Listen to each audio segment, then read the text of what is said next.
So my trauma 16 Amor, Mamshrai, 40s, is a teacher at my school. Our school has a special elective you can take, which is being a teacher's aide during your elective period. It's mostly stuff like reading papers for them, making copies, entry, etc. It's pretty much always just the teacher's favorite student at the time. I found out at the beginning of the semester that my mom chose Dave and his 17M to be her T. Dave has made my life a living nightmare since middle school. He has bullied me mercilessly, both physically and emotionally, since 6th grade. I don't want to get into everything he's done to me, but everyone is fully aware of it, including the school and my parents. There have been countless meetings with school administration and suspensions on his end, but it never stopped him. Since we've been in high school, I haven't had to see him as much, which is a relief, but the times that I do were always terrible. When I found out that he was her new T, I was obviously very hurt and confused. I asked her why would she want to spend extra time with someone who made my life so terrible. She said that she had him in one of her classes and that he really isn't such a bad kid, but he has a really terrible home life that she can't tell me about that makes him act out. For the record, my mom has always had a soft spot for kids who come from bad homes. I reminded her of all the things he had done to me, and she said that she understands, but he really needs help. Right now, I told her I get that, but why does it have to be you? We have a huge school full of teachers and staff who can mentor him. Why does it have to be you? She told me to stop being selfish, and some kids have it harder than I can imagine, and she's just trying to help.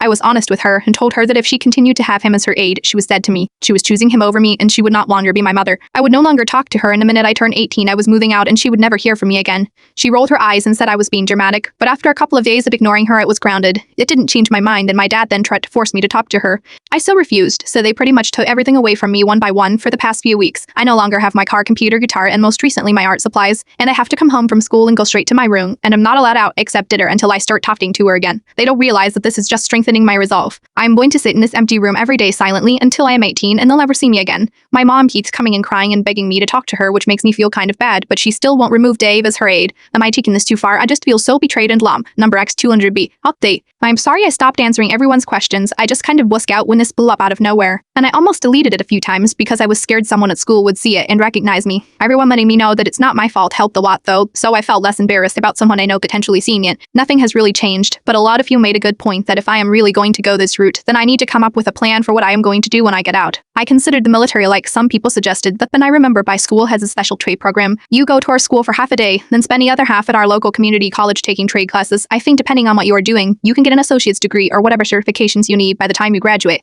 I worked to my guidance counselor during lunch today and told her I wanted to switch to that program. She acted really surprised and asked why did I want to change now since I'm already taking AP classes and am on the college track. I told her I didn't want to talk about it, but I would need to be ready for independence when I graduated. And this seemed like the best way. She said it might be too late to change this semester, but she would look into it for me and let me know.